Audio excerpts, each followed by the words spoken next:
Now I want to ask you some questions around your expertise. Um, Sure.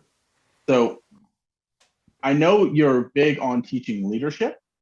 So can you give us the secret to leading with confidence, especially in the coming days of greater uncertainty? The country's kind of in a turmoil right now. It always seems like it's in a turmoil in some state, but not just the country, the world, right? So if you could speak to that, speaking to leading with confidence in the times now and the times to come. Yes. Yeah, a lot of my answer to that question stems from my relationship with Jesus and even the expectation that he gave his disciples.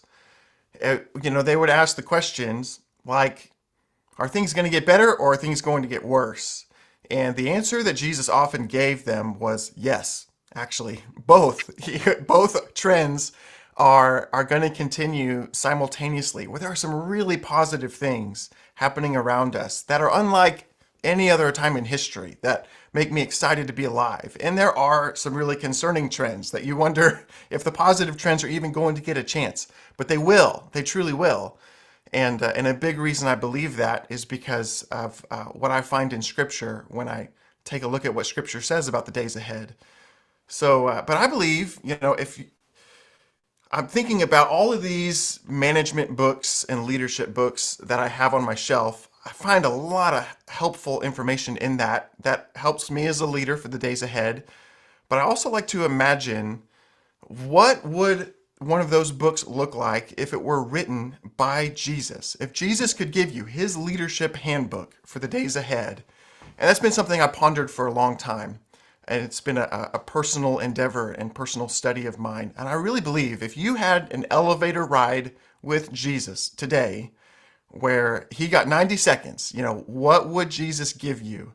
And I really think he takes us to John 15 and the picture of abiding in Jesus.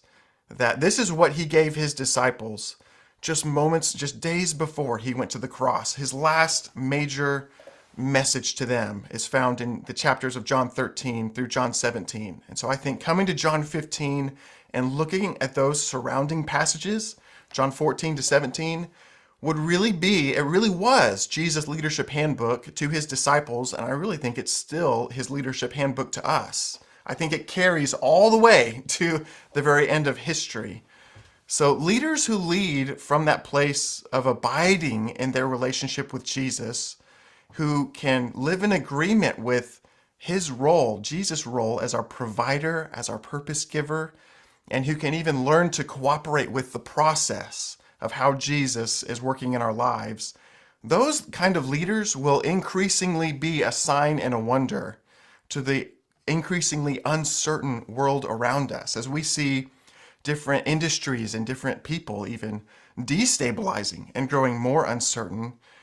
Jesus said, on the other hand, there would be leaders who are growing increasingly stable and increasingly confident, who would be a great help and a great resource to the world in an hour of great need. So, for that group, I find it fascinating. I think it's creating it's looking at how we're developing our leaders differently because you can go down two roads of either fear or confusion or clarity and certainty and trust in our relationship with Jesus. And that's really what I've been striving to do. Part of what I do with Servant Leader Network is a small group study for business leaders. It's a discussion based study called Omega Business.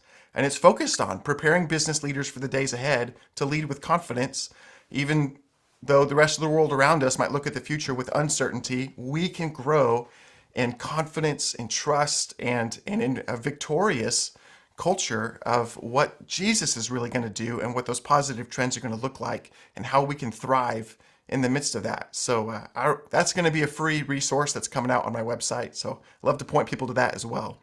Nice. We'll put that link here. Can I kind of give Yes. you the visualization that I had as you're speaking about that? The darker the world gets and things like that, how much brighter does the light shine? And I just picture the leaders holding up those lights, right? And they're just shining brightly because they shine so much brighter. So, yeah, Really true. Yeah. Yep, Awesome. they shine brighter. Their saltiness is saltier because Jesus said we are salt and light. So Yep. we'll become even more flavorful and even more bright as the days continue.